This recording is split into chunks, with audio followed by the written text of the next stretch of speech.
ವಚಿಸುವಡೆ ವಸ್ತು ಚೈತನ್ಯಾತ್ಮಕನಾದೆನಯ್ಯ. ಇಂತಿ ಬಸವಾಕ್ಷರ ತ್ರಯಗಳನ್ನ ಸರ್ವಾಂಗದಲ್ಲಿ ತೊಳೆದಿ ಬೆಳೆಯುವುದ ಕಂಡು ಆನು ನೀನು ಬಸವ ಬಸವ ಎನ್ನುತ್ತಿದ್ದೇವಯ್ಯ ಗುಹೇಶ್ವರ. ಕಾಯದ ಶುದ್ಧಿಗಾಗಿ ಕಾಯಕವನ್ನು, ಮನದ ಶುದ್ಧಿಗಾಗಿ ಶಿವಯೋಗವನ್ನು, ಭಾವದ ಶುದ್ಧಿಗಾಗಿ ಶಿವಾನುಭವವನ್ನು ತಂದುಕೊಟ್ಟು ಸಮಷ್ಟಿಯಲ್ಲಿ ಏಕತೆಯನ್ನು ಕೊಂಡು ನವ ಸಮಾಜವನ್ನು ನಿರ್ಮಿಸಿದಂತಹ ಬಸವಾದಿ ಪ್ರಮಥರನ್ನು ಸ್ಮರಿಸಿಕೊಂಡು ವಿಶ್ವದ ಸಕಲ ದಾರ್ಶನಿಕರನ್ನ ನೆನೆಯುತ್ತಾ ಸುಮಾರು ವರ್ಷಗಳಿಂದ ಈ ಒಂದು ಸಾಮೂಹಿಕ ವಿವಾಹ ಜೈರಾಬಾದಲ್ಲಿ ಜರುಗ್ತಾ ಬರ್ತಾ ಇದೆ. ಇವತ್ತಿನ ಈ ಸಾಮೂಹಿಕ ಪ್ರಾರ್ಥನೆಯಲ್ಲಿ ನಾವು ನೀವೆಲ್ಲ ಸೇರಿದ್ದೇವೆ. ಸುಮಾರು ವರ್ಷಗಳ ನಂತರ ನಮ್ಮ ನಿಮ್ಮ ಭೇಟಿ. ಹಾಗಾಗಿ ಇದೆಲ್ಲ ಜೈರಾಬಾದದ ಶರಣೆಯರಿಗೆ, ಶರಣ ತಂದೆ ತಾಯಿಗಳಿಗೆ, ಮುದ್ದು ಮಕ್ಕಳ ತಮ್ಮೆಲ್ಲರ ದಿವ್ಯ ಚೇತನಕ್ಕೆ ಎನ್ನ ಅನಂತ ಶರಣಾರ್ಥಿಗಳು. ಎಂದಿನಂತೆ ವಾಡಿಕೆಯ ಪ್ರಕಾರ ಇಲ್ಲಿ ವಚನ ವಿಶ್ಲೇಷಣೆ ಆಗ್ತಾನೆ ಬಂದಿದೆ. ಸೊ ಇವತ್ತು ನಾನು ವೈದ್ಯ ಸಂಗಣ್ಣನ ಒಂದು ವಚನವನ್ನ ಇಲ್ಲಿ ಹೇಳಬೇಕಂತ ಅಂದ್ಕೊಂಡಿದ್ದೇನೆ. ಈ ವೈದ್ಯ ಸಂಗಣ್ಣ ಅವರ ಮೂಲ ಒಂದು ಕಾಯಕ ನಾಟಿ ವೈದ್ಯ ಒಂದು ಕಾಯಕವನ್ನ ಮಾಡ್ತಾ ಅನುಭವ ಮಂಟಪದ ಒಬ್ಬ ರೂವಾರಿಯಾಗಿ ಕಾರ್ಯವನ್ನ ನಿರ್ವಹಿಸಿದವರು. ಜಿಹ್ವೇಂದ್ರಿ ಎಂಬ ರೋಗ ಬಾಯಲ್ಲಿ ಹುಟ್ಟಿ ಗುಹೇಂದ್ರಿ ಎಂಬ ರೋಗ ಚಿತ್ತದಲ್ಲಿ ತತ್ತರಿಸುತ್ತಿದೆ ನೋಡ. ಆಸೆ ಎಂಬ ರೋಗ ಸರ್ವಾಂಗದಲ್ಲಿ ಹೊಕ್ಕು ಸರ್ವರಿಗೆಲ್ಲಕ್ಕೂ ಪಾಷಂಡಿ ವೇಷಧಾರಿಯೆನಿಸುತ್ತಿದೆ ನೋಡ. ಈ ರೋಗ ನಿರೋಗವುದಕ್ಕೊಂದು ಮದ್ದುಂಟು, ಅದು ಬೇರು 3, ಶಾಖೆ 5, ಎಲೆ 6, ಕೊನೆ 25. ಇಂತಿ ಗಿಡವ ಸಹ ಮೂಲ ಸಹಿತ ತಂದು ಕಂಗಳಲ್ಲಿ ಕಲ್ಲಿನಲ್ಲಿ ಇಂಗಿಸಿ ಆನಂದಾಶ್ರುವೆಂಬ ಜಲವನರಿದು ಚಿತ್ತಶುದ್ಧವೆಂಬ ಗುಂಡಿನಲ್ಲಿ ಲಕ್ಷಿಸಿ ಅರಿಯಲಾಗಿ ಮದ್ದು ನೀರೊಳಗಡೆಗಿತ್ತು ಕಲ್ಲು ಗುಂಡಿನಲ್ಲಿಗೆ ಸಾಧ್ಯವಲ್ಲದೆ ಹೋಯಿತು ಮರುಳಶಂಕರ ಪ್ರಿಯ ಸಿದ್ದರಾಮೇಶ್ವರ ಲಿಂಗದಲ್ಲಿಗೆ ಎನ್ನುವಂತಹ ಒಂದು ವಚನ. ಈ ವಚನ ಇವತ್ತಿನ ನಮ್ಮ ಒಂದು ಜೀವನಕ್ಕೆ ಬಹಳ ಸಮೀಪವಾಗಿದೆ ಅಂತ ನನಗನ್ಸುತ್ತೆ. ನನಗೊಂದು ಅನುಭವ. ಯಾಕಪ್ಪ ಅಂದರೆ ಇವತ್ತಿನ ನಮ್ಮ ಒಂದು ಸಿಸ್ಟಮೆಟಿಕ್ ಲೈಫ್ ಅಂತ ಅನ್ಕೋತೇವೆ ನಾವು, ಬಟ್ ನಮ್ಮ ಲೈಫ್ ಸಿಸ್ಟಮೆಟಿಕ್ ಅಲ್ಲ. ಇವತ್ತು ನಮ್ಮ ಲೈಫ್ ಹೆಂಗಿರಬೇಕು, ಯಾವ ರೀತಿ ಇರಬೇಕು, ಯಾವ ಒಂದು ನಿಟ್ಟಿನಲ್ಲಿ, ಯಾವ ಒಂದು ದಿಶೆಯಲ್ಲಿ ಹೋಗಬೇಕು ಅನ್ನುವಂಥದ್ದನ್ನು ಇಲ್ಲಿ ಇವ್ರು ಹೇಳಿರುವಂಥದ್ದು, ವೈದ್ಯ ಸಂಗಣ್ಣ ಹೇಳಿರುವಂಥದ್ದು. ಜಿಹ್ವೇಂದ್ರಿ ಎಂಬ ರೋಗ ಬಾಯಲ್ಲಿ ಹುಟ್ಟಿ ಗುಹೇಂದ್ರಿ ಎಂಬ ರೋಗ ಚಿತ್ತದಲ್ಲಿ ತತ್ತರಿಸುತ್ತಿದೆ ನೋಡ ಅನ್ನುವಂಥದ್ದು. ಇದು ಪ್ರತಿಯೊಬ್ಬರಿಗೂ ಅನ್ವಯಿಸ್ತದೆ. ಅಂದರೆ ಜಿಹ್ವೇಂದ್ರಿ ಎಂಬ ರೋಗ ಬಾಯಲ್ಲಿ ಹುಟ್ಟೆ. ನಮ್ಮ ನಾಲಿಗೆ ಚಪಲಕ್ಕೆ ನಾವು ಇವತ್ತೇನಾಗ್ತಾ ಇದ್ದೀವಿ ಅಂದರೆ ಬಲಿಯಾಗ್ತಾ ಇದೆ. ನಮ್ಮ ಆಹಾರ, ವಿಹಾರ, ವಿಚಾರ, ಈ 3 ವಿಚಾರಗಳು ಈ ಒಂದು ವಚನದಲ್ಲಿ ಬಂದಿರುವಂಥದ್ದು. ಇವತ್ತಿನ ಪೂರ್ಣ ಸಾರಾಂಶ.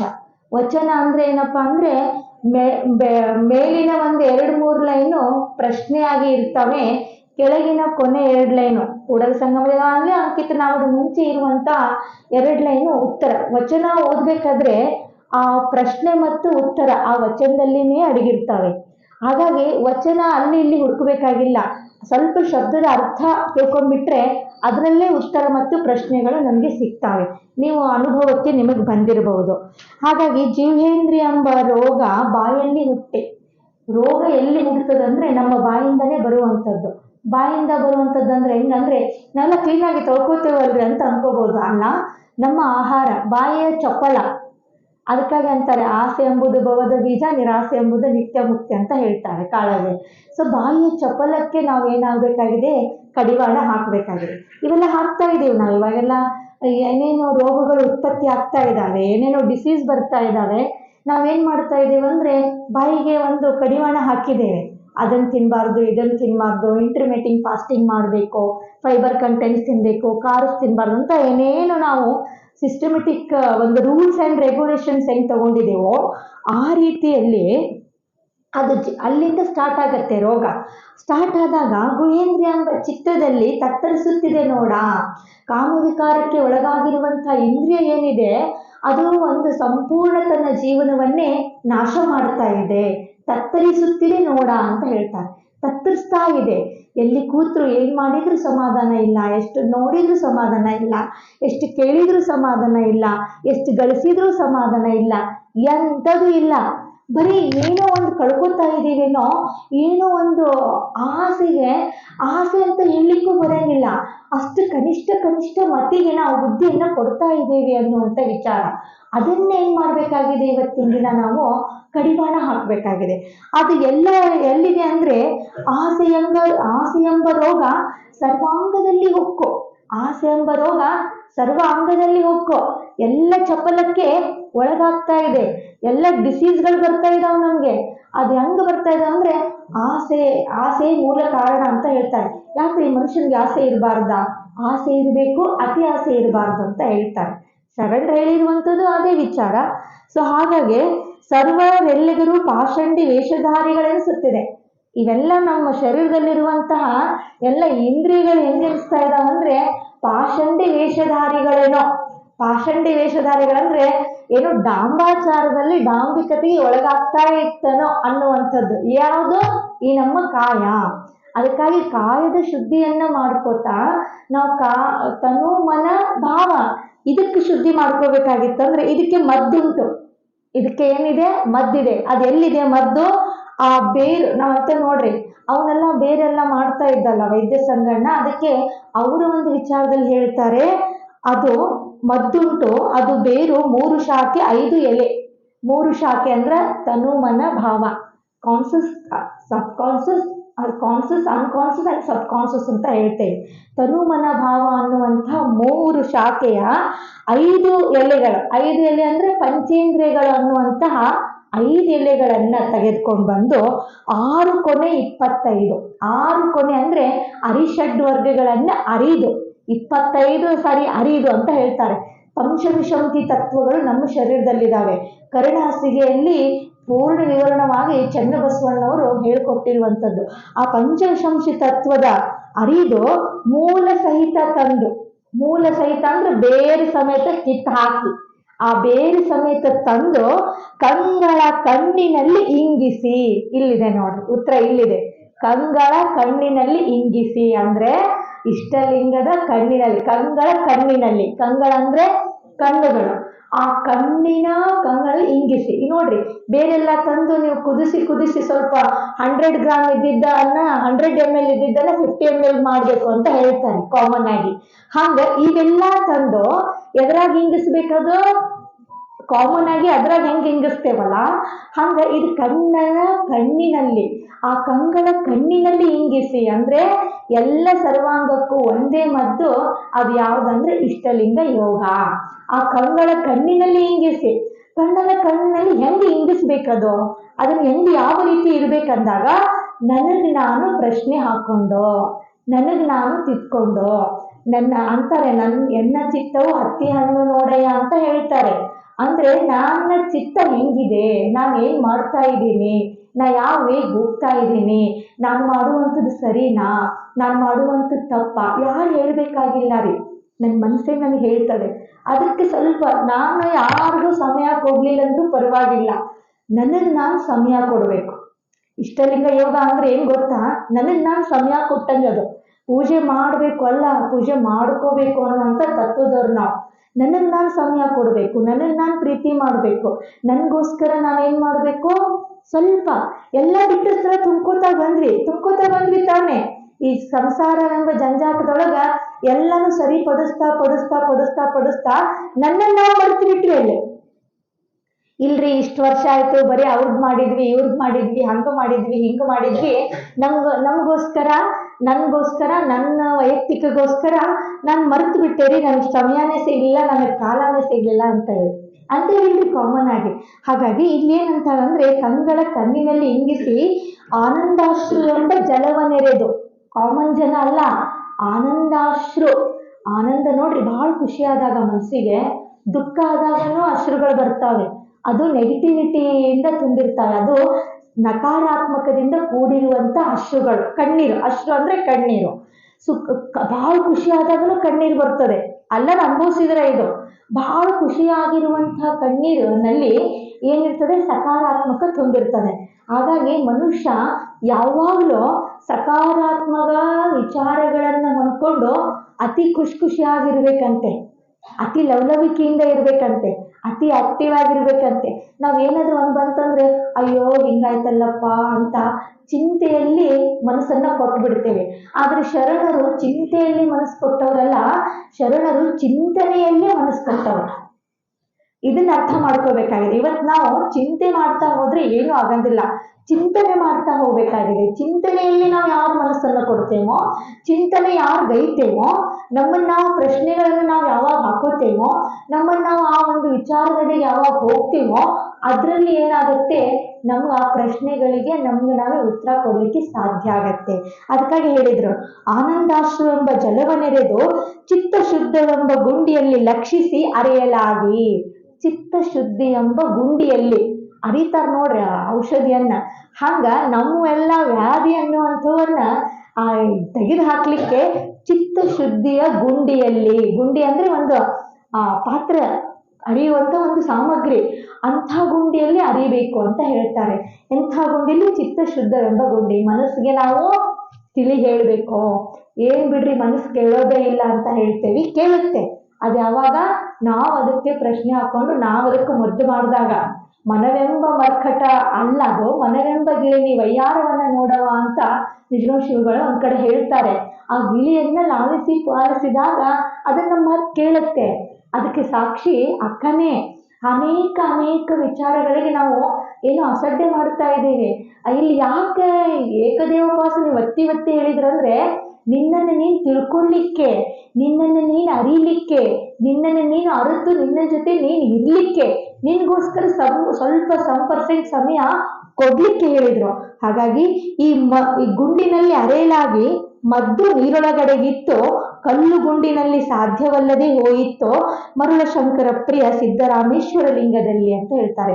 ಆ ಮನಸ್ಸೆಂಬ ಗುಂಡಿಯಲ್ಲಿ ಅದನ್ನೆಲ್ಲ ಅರಿದು ಬಿಟ್ರೆ ನಮ್ಮ ಕಷ್ಟ, ಕಾರ್ಪಣ್ಯ, ದುಃಖ, ದುಮ್ಮಾನ, ನೋವು, ನಲಿವು ಎಲ್ಲ ಅದ್ರೊಳಗೆ ಮಿಕ್ಸ್ ಆಗಿಬಿಟ್ಟು ಏನಾಗ್ತದಂದ್ರೆ ನೀರಿನೊಳಗೆ ಅಡಗಿತ್ತು. ಸಂಪೂರ್ಣ ಒಂದು ಇದರಲ್ಲಿ ಅಡಗಿ ಹೋದಾಗ ಆ ಗುಂಡು ಅರಿದಾದ್ಮೇಲೆ ಅದು ಗುಂಡು ಉಪಯೋಗಕ್ಕೆ ಬರ್ತದೆ ಅಂದ್ರೆ ಸೈಡ್ ಹೆಂಗೆ ಸರಿಸಿಡ್ತೀವೋ, ಆ ಗುಂಡಿನಲ್ಲಿರುವಂತಹ ಉಪಾಧಿಗಳನ್ನ ಸೈಡಲ್ಲಿ ಸರಿಸಿ ನಾವಾಗ್ಲಿಕ್ಕೆ ಸಾಧ್ಯ.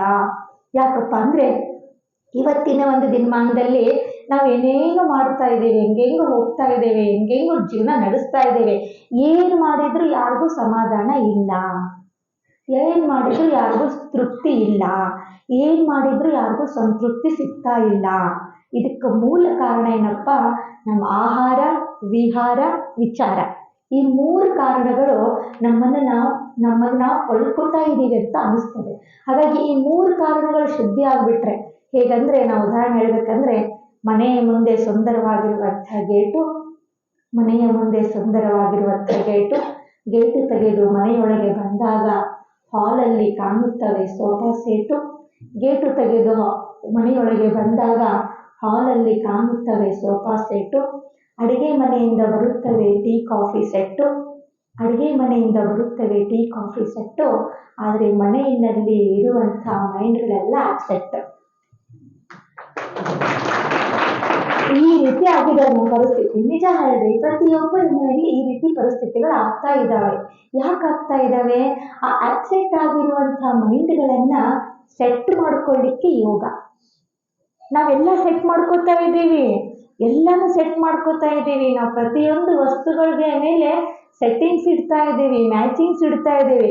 ಬಟ್ ನಾವು ಮೈಂಡ್ ಯಾಕೆ ಸೆಟ್ ಮಾಡ್ಕೊಂಡಿದ್ದೇವೆ? ಅಪ್ಸೆಟ್ ಆಗಿರುವಂತಹ ಮೈಂಡನ್ನ ಸೆಟ್ ಮಾಡ್ಕೊಳ್ಳಿಕ್ಕೆ ಯಾವ ಗುಡಿಗೆ ಹೋದ್ರೂ ಬರಂಗಿಲ್ಲ, ಯಾವ ಯಜ್ಞ ಮಾಡಿದ್ರು ಬರಂಗಿಲ್ಲ, ಏನೂ ಇಲ್ಲ. ಅದು ನನ್ನೊಳಗದ, ನಾನು ತಿಳ್ಕೊಂಡಿಲ್ಲ ಅಷ್ಟು. ನಿನ್ನೊಳಗೆ ನೀನುಂಟು, ನೀನು ಎಲ್ಲ ಅರಿದು ಉಂಟು, ಎಲ್ಲ ಹೋಗ್ಲಿಕ್ಕೆ ಆಗ್ತಾ ಇಲ್ಲ ನಮ್ಗೆ, ಹಂಗಾಗ್ತಾ ಇದೆ. ಅದಕ್ಕಾಗಿ ಒತ್ತಿ ಯಾಕೆ ಹೇಳಿದ್ರಂದ್ರೆ, ಆ ಒಂದು ಶಿವಯೋಗ ಮಾಡ್ರಿ, ಇಷ್ಟಲಿಂಗ ಯೋಗ ಮಾಡ್ರಿ, ಪ್ರಶ್ನೆಗಳನ್ನ ಹಾಕ್ತಾ ಹೋಗ್ರಿ. ಬೇರೆದವ್ರು ಬೇಡ, ನಾನೇ ಅದಕ್ಕೆ ಪ್ರಶ್ನೆಗಳನ್ನ ಹಾಕೋದು. ಕಷ್ಟನೋ, ಸುಖನೋ, ದುಃಖನೋ, ದುಮ್ಮನೋ, ಏನಾಗೈತನೋ ಅದನ್ನು ಹಾಕ್ತಾ ಹೋದಾಗ ನಿಜವಾಗ್ಲೂ ನಮ್ಗೆ ಆ ಪ್ರಶ್ನೆಗಳಿಗೆ ಉತ್ತರ ಕೊಡುತ್ತಾರೆ. ಆದ್ರೆ ನಂಬಿಕೆ ಇಲ್ಲ ನಮ್ಗೆ. ಡಾಕ್ಟರ್ ಕೊಟ್ಟಿರುವಂತ ಒಂದು ಗುಳಿಗೆ ಮೇಲೆ ನಂಬಿಕೆ ಇರ್ತದೆ, ಆ ಆ ತತ್ವ ತತ್ವದ ಮೇಲೆ ನಮ್ಗೆ ನಂಬಿಕೆ ಇರಂಗಿಲ್ಲ. ನಂಬಿಕೆ ಏನ್ ಮಾಡ್ತದೆ, ಅರ್ಧ ಅರ್ಧ ಪ್ರಾಬ್ಲಮ್ ಸೊಲ್ಯೂಷನ್ ಮಾಡ್ತದೆ. ನಂಬಿಕೆ ಬೇಕು. ಅದಕ್ಕಾಗಿ ನಂಬರು ನಚ್ಚರು ಬರಿದೇ ಕರೆಯರು ನಂಬಲರಿಯರು ಈ ಲೋಕದ ಮನುಜರು ನಂಬಿ ಕರೆದರೆ ಓಯಣ್ಣನೇ ಶಿವನು ಅಂತ ಹೇಳ್ತಾರೆ ಶರಣರು. ಆ ನಂಬಿಕೆ ಇರಬೇಕು. ಎಲ್ಲಿ ನಂಬಿಕೆ ಇರ್ತದೋ ಅಲ್ಲಿ, ಎಲ್ಲಿ ವಿಶ್ವಾಸ ಇರ್ತದೋ ಅಲ್ಲಿ ದೃಢವಾದ ಚಿತ್ತಶಕ್ತಿ ಇರ್ಲಿಕ್ಕೆ ಸಾಧ್ಯ. ಎಲ್ಲಿ ಸುಮ್ಮನೆ ಇಲ್ಲಿ ಕೇಳಿಬಿಟ್ವಿ ಆಮೇಲೆ ಹೋಗ್ಬಿಟ್ವಿ, ನಮಗೆ ಹೇಳೋ ಚಟ, ನಿಮ್ಗೆ ಕೇಳಿ ಬಿಡೋ ಚಟ, ಇವು ಚಟವಾಗಿ ಇದ್ದು ಬಿಟ್ರೆ ಚಟ್ಟಕ್ಕೆ ಹೋಗೋವರೆಗೂ ಚಟ ಚಟಾಗೇ ಇರ್ತದೆ. ಯಾವ ಅಭಿವೃದ್ಧಿನೂ ಆಗೋದಿಲ್ಲ, ಯಾವುದೂ ಆಗ್ಲಿಕ್ಕೆ ಸಾಧ್ಯ ಇಲ್ಲ. ನಾನು ಇಷ್ಟೆಲ್ಲ ಮಾಡ್ತೇನೆ, ನನಗೆ ಯಾಕೆ ಇಷ್ಟು ಕಷ್ಟ ರೀ? ನಾನು ಯಾರಿಗೂ ತೊಂದರೆ ಮಾಡಿಲ್ಲ, ನಾನು ಯಾರಿಗೂ ನೋವು ಕೊಟ್ಟಿಲ್ಲ, ನಾನು ಯಾರಿಗೂ ಏನು ಮಾಡಿಲ್ಲ, ಆದರೂ ನನಗೆ ಕಷ್ಟ ಇದೆ ಅಲ್ರಿ.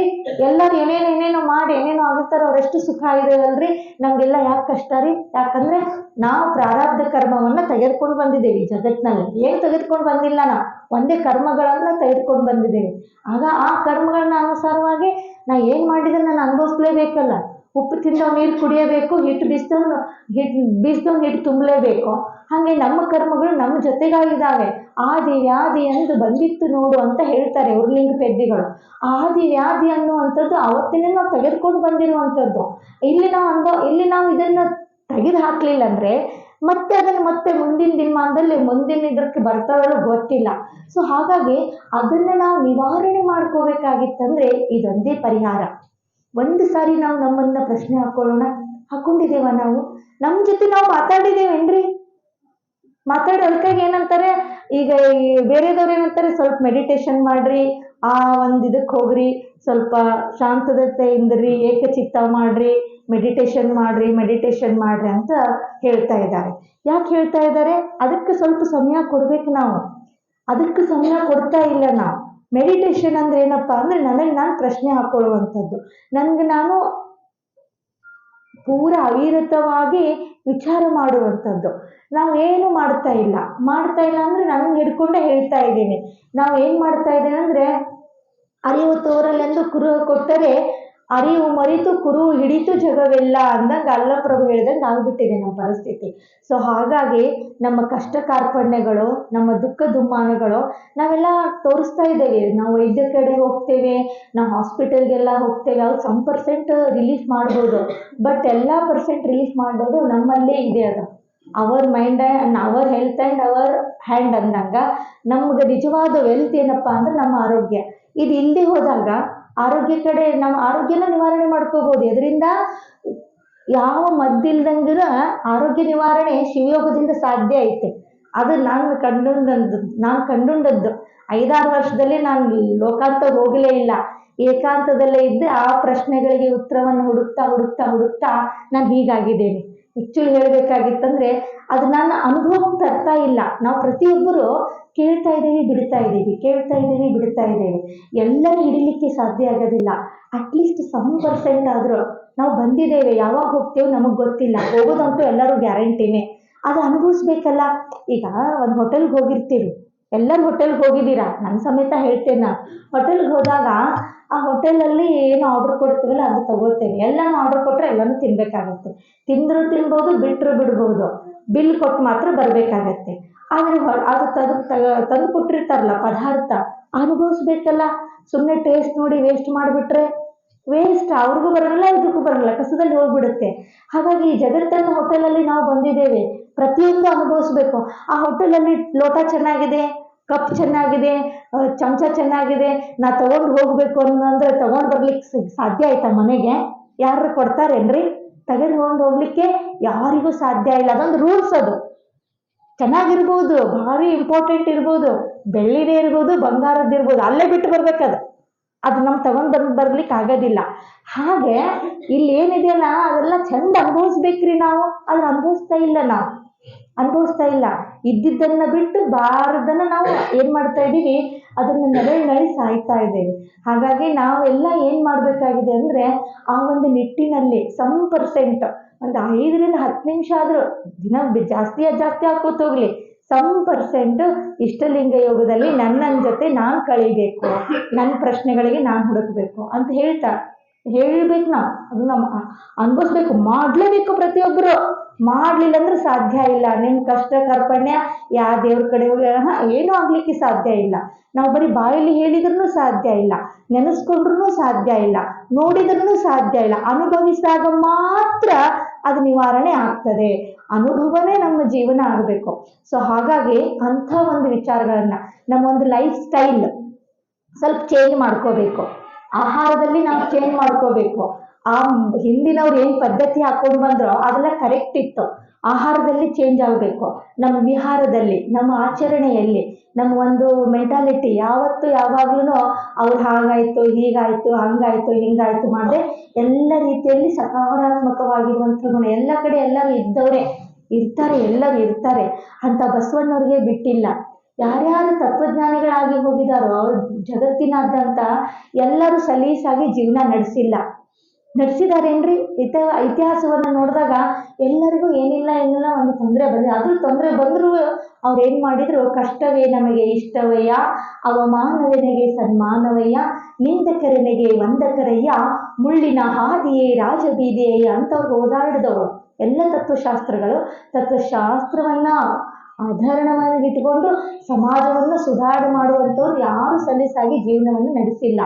ಹಾಗಾಗಿ ಅವ್ರ ಒಂದು ಜೀವನದ ಉಪಾಧಿಗಳನ್ನು ನಾವು ತೆಗೆದುಕೋಬೇಕಾಗಿದೆ. ಹಾಗಾಗಿ ಆ ಒಂದು ವಿಚಾರಗಳು ಏನು ಮಾಡಬೇಕಾಗಿದೆ, ನಮ್ಮ ಜೀವನದಲ್ಲಿ ಮ್ಯಾಕ್ಸಿಮಮ್ ಅಳವಡಿಸ್ಕೋಬೇಕಾಗಿದೆ, ಮ್ಯಾಕ್ಸಿಮಮ್ ತಗೋಬೇಕಾಗಿದೆ. ನಾ ಏನು ಮಾಡಿದ್ದೇನೆ, ಏನು ಮಾಡ್ತಾ ಇದ್ದೇನೆ, ಮುಂದೆ ಏನು ಮಾಡಬೇಕು, ಈ 3 ಪ್ರಶ್ನೆಗಳನ್ನ ನಮ್ಮ ಜೀವನದಲ್ಲಿ ನಾವು ಹಾಕೋಬೇಕಾಗಿದೆ. ಅದಕ್ಕಾಗಿ ಹೇಳ್ತಾರೆ, ಒಂದು ಕಡೆ ಒಬ್ಬ ಹಿಂದಿ ಕವಿ ಒಂದು ಮಾತನ್ನು ಹೇಳ್ತಾನೆ.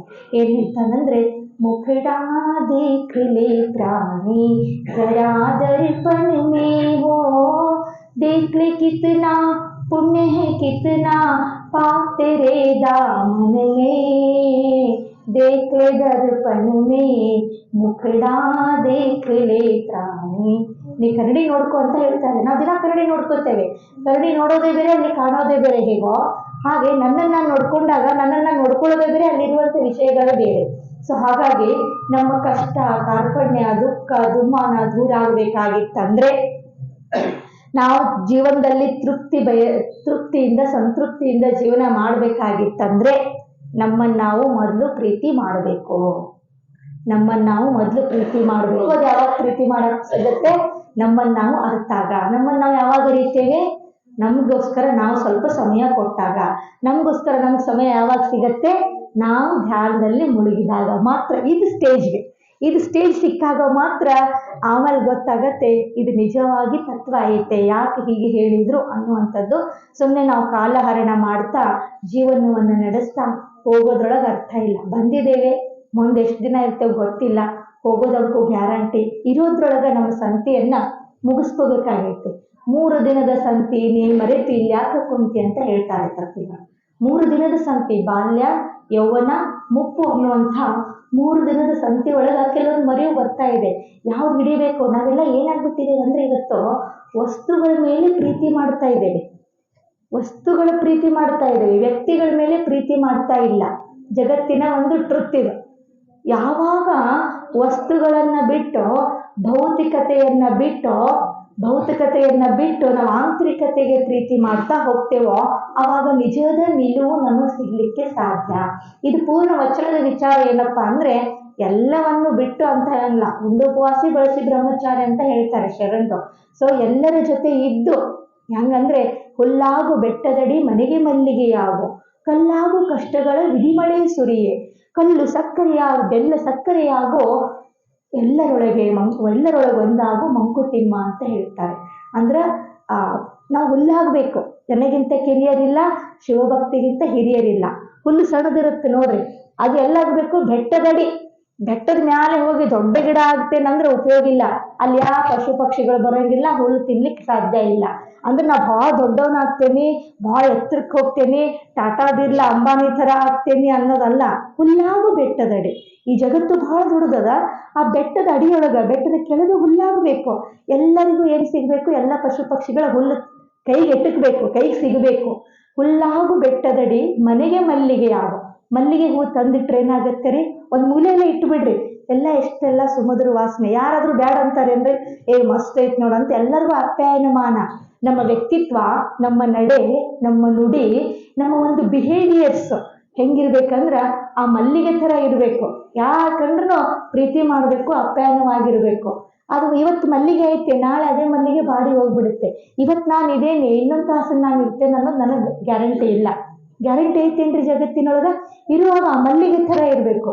ಮನೆಗೆ ಮಲ್ಲಿಗೆಯಾಗು, ಕಲ್ಲಾಗು ಕಷ್ಟಗಳ ವಿಧಿಮಳೆಯೇ ಸುರಿಯೆ. ಕಲ್ಲಾಗಬೇಕು ಯಾವಾಗ? ಕಷ್ಟಗಳು ಬಂದಾಗ, ದುಃಖ ಬಂದಾಗ, ದುಮ್ಮಾನ ಬಂದಾಗ, ಕಷ್ಟಗಳ ಮಳೆಗಳು ಬಂದಾಗ ಕಲ್ಲಾಗಬೇಕು. ಕಲ್ಲು ಕರಗ್ತೈತೇನ್ರಿ? ಮಣ್ಣು ಕರಗ್ ಹೋಗ್ತದ. ಕಲ್ಲು ಎಂದಿಗೂ ಕರಗಂಗಿಲ್ಲ. ಆ ಸಮುದ್ರ ದಡದಲ್ಲಿರುವಂತಹ ಕಲ್ಲುಗಳು ಎಷ್ಟು ಅಲೆಗಳು ಒಂದ್ರ ಹಿಂದ ಬರ್ತಾ ಹೋಗ್ತಾವೆ.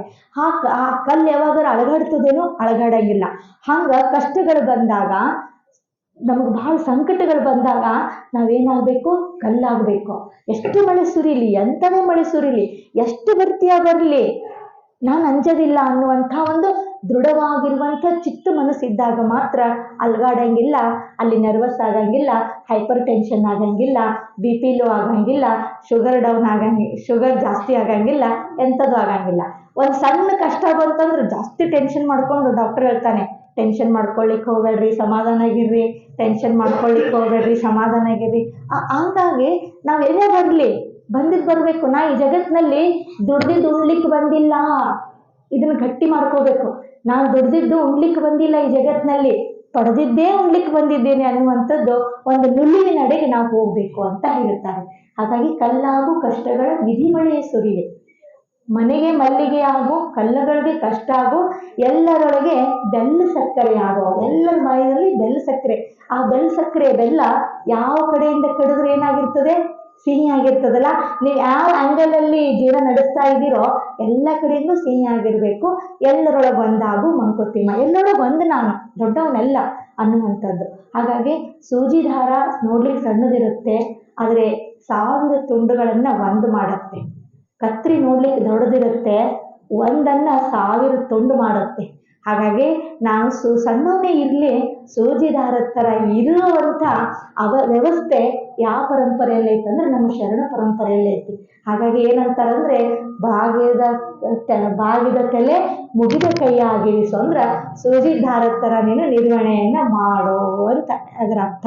ಹಾಗಾಗಿ ಆ ಒಂದು ವಿಚಾರದೆಡೆಗೆ, ಆ ಒಂದು ವಿಚಾರ ನಮಗೆ ಬಂದಾಗ ಮಾತ್ರ ನಾನು ನಿಲುವನ್ನು ಕಾಣಲಿಕ್ಕೆ ಸಾಧ್ಯ. ಆ ಒಂದು ವಿಚಾರಧಾರೆ ಶರಣ ಪರಂಪರೆಯ ವಿಚಾರಧಾರೆ, ಬಸವ ಪರಂಪರೆಯ ವಿಚಾರಧಾರೆ. ಫಸ್ಟ್ ನಮ್ಮನ್ನು ನಾವು ಪ್ರೀತಿ ಮಾಡೋಣ. ಅದಕ್ಕಾಗಿ ಕೊನೆಗೆ ಹೇಳ್ಬಿಟ್ರು ಅವರು, ಎಲ್ಲ ತನ್ವ ಸಂತೈಸಿಕೊಳ್ಳಿ, ಎನ್ನ ಮನವ ಸಂತೈಸಿಕೊಳ್ಳಿ, ಲೋಕದ ದುಃಖಕ್ಕೆ ಅಳವರುಂಟೆ ಅಂತ ಹೇಳಿಬಿಟ್ರು ಕೊನೆಗೆ ಒಂದು ಮಾತನ್ನ. ಅವೆಲ್ಲ ಅಳವಡಿಸ್ಕೊಳ್ಳಿಕ್ಕೆ ನಮ್ಗೆ ಸಾಧ್ಯ ಐತೆ. ಸೊ ಆ ಒಂದು ಪರಮಾತ್ಮ ಒಂದು ಬದುಕು ಕೊಟ್ಟಿದ್ದಾನೆ, ಒಂದು ಜೀವನ ಕೊಟ್ಟಿದ್ದಾನೆ. ಖುಷಿಯಾಗಿ ಆನಂದಮಯವಾಗಿ ತಗೊಳ್ಳೋಣ, ಆನಂದವನ್ನು ಹಂಚೋಣ, ಸಂತೋಷವನ್ನು ಹಂಚೋಣ, ಸಂತೋಷವನ್ನು ಕೊಟ್ಟು ಸಂತೋಷವನ್ನು ಬಿಟ್ಟು ಒಂದಿನ ಹೋಗೋಣ ಅಷ್ಟೇ. ಇಷ್ಟೇ ನಮ್ಗೆ ಆಗೋದು. ಇದಕ್ಕೆ ದುಡ್ಡು ಬೇಕಾಗಿಲ್ಲ. ಪ್ರೀತಿಗೆ ಎಷ್ಟು ಕೋಟಿ ತಂದು ಕೊಡ್ತೀರಿ ನೀವು? ಪ್ರೀತಿ, ವಾತ್ಸಲ್ಯ, ಪ್ರೇಮಕ್ಕೆ ಎಷ್ಟು ಖರ್ಚು ಮಾಡೋದಲ್ರಿ? ಅದಕ್ಕೆ ಖರ್ಚು ಬೇಕಾಗಿಲ್ಲ. ಅದಕ್ಕೆ ಸಮಯ ಬೇಕು, ಮನಸ್ಸು ಬೇಕು. ಅದನ್ನು ಕೊಡಬೇಕಾಗಿದೆ, ಅದನ್ನು ಅನುಭವಿಸ್ಬೇಕಾಗಿದೆ. ಅದನ್ನು ಬಿಟ್ಟು ಹೋಗಲಿಕ್ಕೆ ನೀವೆಲ್ಲ ಬಂದಿರುವಂಥವ್ರು. ಇಷ್ಟೇ ನಮ್ಮ ಜೀವನದ ಕತೆ ವ್ಯತಿ ಅನ್ನುವಂಥದ್ದು. ಹಾಗಾಗಿ ಬದುಕು ಬಹಳ ಸಲೀಸದ, ಜೀವನ ಬಹಳ ಸಲೀಸದ.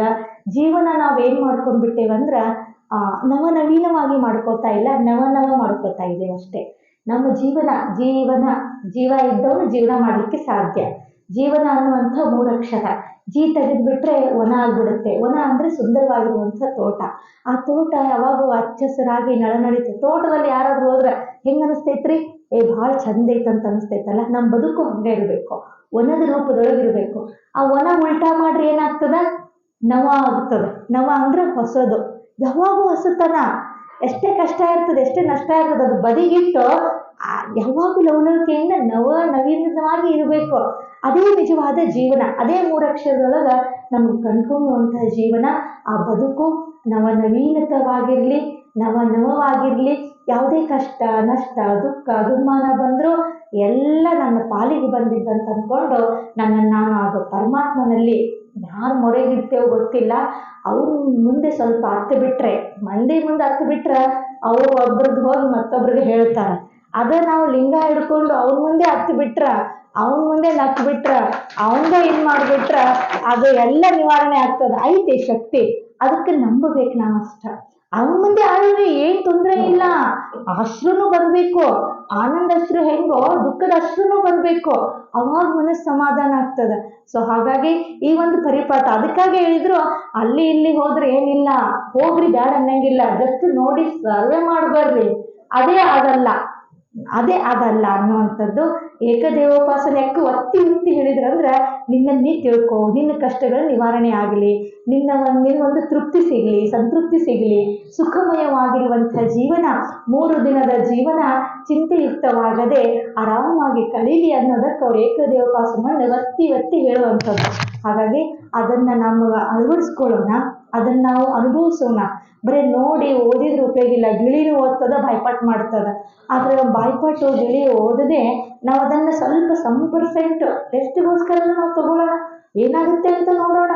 ಅವಾಗ ನಮ್ಗೆ ಅನುಭವ ಆಗುತ್ತೆ, ಸಲೀಸಾಗಿ ಅನುಭವ ಬರ್ತಾ ಹೋಗುತ್ತೆ. ಯಾಕಂದ್ರೆ ಇದು ಹಿಂಗೈತೆ ಅಂತ ಹೇಳಕ್ ಬರಂಗಿಲ್ಲ. ಒಂದು ಹಣ್ಣು ಐತೆ ಸಿಹಿ ಐತೆ ಅಂದ್ರೆ ಯಾವ ರೀತಿ ಸಿಹಿ ಐತೆ, ಸಕ್ಕರೆ ಥರ ಆಯ್ತೋ, ಬೆಲ್ಲದ ಥರ ಆಯ್ತೋ, ಬೇರೆ ಥರ ಆಯ್ತೋ ಹೇಳಕ್ ಬರಂಗಿಲ್ಲ. ಹೇಳ್ಬೋದು ಅಷ್ಟ, ಅನುಭವಿಸಿದಾಗ ಮಾತ್ರ, ಅದನ್ನು ತಿಂದಾಗ ಮಾತ್ರ ಅದು ಯಾವ ರೀತಿ ಸಿಹಿ ಐತೆ ಅಂತ ಅನಿಸ್ತದ. ಸೊ ಹಾಗಾಗಿ ಆ ರೀತಿಯಾಗಿರುವಂತಹ ತತ್ವ ನಮ್ಮದು, ವಿಚಾರಧಾರೆ ನಮ್ಮದು, ನಮ್ಮೊಳಗಿರುವಂತಹ ಮೌಲ್ಯಗಳನ್ನು ನಾವು ಜಾಸ್ತಿ ಮಾಡ್ಕೋಬೇಕಾಗೈತಿ. ಅದಕ್ಕಾಗಿ ಹೇಳ್ತಾರೆ, ಕಾಯಕವೇ ಕೈಲಾಸ ನಮ್ಮ ಬದುಕು ಸಂತಸ, ದೇಹವೇ ದೇಗುಲವೆಂದಾಗ ಇನ್ನಿಲ್ಲ ಮೋಸ ಅಂತ ಹೇಳ್ತಾರೆ. ಆ ತತ್ವದವರು ನಾವು. ಮಾನವರ ನಡುವಿನ ಅಂತರವ ತೊರೆಯೋಣ, ಕಷ್ಟದೋಳಿರುವವರ ಕಣ್ಣೀರ ಒರೆಸೋಣ, ಬಸವಾದಿ ಪ್ರಮಥರ ಸಂದೇಶ ಸಾರೋಣ ಅನ್ನುವಂತಹ ತತ್ವದವ್ರು ನಾವು. ಅಂಥ ತತ್ವವನ್ನು ಅಳವಡಿಸ್ಕೊಂಡು ನಿಮ್ಮ ಜೀವನವೆಲ್ಲ ಪಾವನ ಮಾಡಿಕೊಳ್ಳೋಣ. ಇವತ್ತಿನ ದಿನ ಅನಿವಾರ್ಯ, ನಾನು ಬೀದರ್ಗೆ ಬಂದಿದ್ದೆ, ನಂದೇನೋ ಒಂದು ಕೆಲಸ ಇತ್ತು, ಇಲ್ಲಿವರೆಗೂ ಬಂದಿದ್ದೇನೆ, ಜೈರಾಬಾದ್ಗೆ ಹೋಗೋಣ ಅನ್ನುವಂಥ ವಿಚಾರವನ್ನು ಇಟ್ಕೊಂಡು ನಾನು ಇಲ್ಲಿ ಬಂದೆ. ಸೊ ಇವತ್ತು ಸಂಡೇ ಇರೋದ್ರಿಂದ ಎಲ್ಲರಿಗೂ ಭೇಟಿ ಆಗಲಿಕ್ಕೆ ಸಾಧ್ಯ ಅಂತ ಈ ಒಂದು ಪ್ರೇಯರ್ಗೆ ಬಂದೆ. ಚೆನ್ನಾಗಿ ಅನ್ನಿಸ್ತು. ಏನೋ ಹಳೆ ನೆನಪುಗಳು ಸೋಮಶೇಖರ್ ಪಾಟೀಲ್ ಅವ್ರು ಹೇಳಿದರು, ಇನ್ನೂ ನನಗೆ ನೆನಪಿಟ್ಕೊಂಡಿದ್ದಾರಲ್ಲ ಅನ್ನುವಂಥದ್ದು ಭಾವ. ಸೊ ಹಾಗಾಗಿ ಏನೋ ಒಂದು ನನಗೂ ಮತ್ತು ಈ ಜೈರಾಬಾದಕ್ಕೂ ಅದೇನೋ ಅವಿನಾಭಾವ ಸಂಬಂಧ. ಹಾಗಾಗಿ ಈ ಕಡೆ ಬಂದಾಗೆಲ್ಲ ನೆನೆಸ್ತಾ ಇರ್ತೀನಿ ನಾನು ಅನ್ನುವಂಥ ವಿಚಾರ. ಸೊ ಹಾಗಾಗಿ ಎಲ್ಲರಿಗೂ, ಎಲ್ಲರ ಜೀವನದಲ್ಲೂ ಆ ಬಸವಾದಿ ಪ್ರಮಥರ ಶರಣರು ಚೆನ್ನಾಗಿ ತೃಪ್ತಿಯಾಗಿ, ಸಂತೃಪ್ತಿಯಾಗಿ, ಸಂತೋಷಮಯವಾಗಿರುವಂಥ ಜೀವನವನ್ನು ಕರುಣಿಸಲಿ. ಯಾವುದೇ ನಿಮ್ಮ ದುಃಖ ದುಮಾನ ಇದ್ದರೂ ಅದೆಲ್ಲ ಸಲೀಸಾಗಿ ಮಂಜು ಕರಗದಂಗೆ, ಬಿಸಿಲು ಬಂದಾಗ ಮಂಜು ಕರಗದಂಗೆ ಹೋಗುವಂಥದ್ದು. ಅದಕ್ಕೆ ಮನಸ್ಸು ಕೊಟ್ಟು ನಿರಾಶ್ರಿತರ ಆಗ್ಲಿಕ್ಕೆ ಹೋಗೋದು ಬೇಡ. ಈಗ ಜೀವನ ಮಾಡ್ತಾ ಇದ್ದೀವಿ, ಖುಷಿಯಾಗಿ ಮಾಡೋಣ, ಸಂತೋಷವಾಗಿ ಮಾಡೋಣ. ಅದನ್ನು ಸಂತೋಷ ಖುಷಿಯನ್ನು ಬಿಟ್ಟು ಇಟ್ಟು ಎಲ್ಲರಿಗೂ ಕೊಟ್ಟು ಹೋಗುವಂಥ ಶಕ್ತಿ ಆ ಪರಮಾತ್ಮ, ಆ ಬಸವಾದಿ ಪ್ರಮಥರನ್ನು ನಿಮಗೆಲ್ಲ ಕೊಡಲಿ ಅನ್ನುವಂಥ ವಿಚಾರವನ್ನು ಹೇಳಿ ಇವತ್ತಿನ ದಿನದ ಈ ವಿಷಯಕ್ಕೆ ನಾನು ವಿರಾಮವನ್ನು ಕೊಡ್ತೇನೆ. ಎಲ್ಲರಿಗೂ ಅನಂತ ಶರಣಾರ್ಥಿ. ಪರಮ ಪೂಜ್ಯ ನಂದಾತಾಯಿ ಮಾತಾಜಿ గారు ఈనాటి సామూహిక ప్రార్థన సభలో వైద్య సంగಣ್ಣ గారి ఒక వచనాన్ని విశ్లేషిస్తూ ఆ వచనంలో దాగి ఉన్న తాత్వికాంశాలను, నైతికాంశాలను ఉదాహరణగా అందరికీ అర్థమయ్యే విధంగా ఎంతో చక్కగా వివరించారు. అందుకు గాను వారి శ్రీచరణంలో మరొకసారి నమస్కరిస్తూ మన అందరి తరఫున ధన్యవాదాలు, కృతజ్ఞతలు.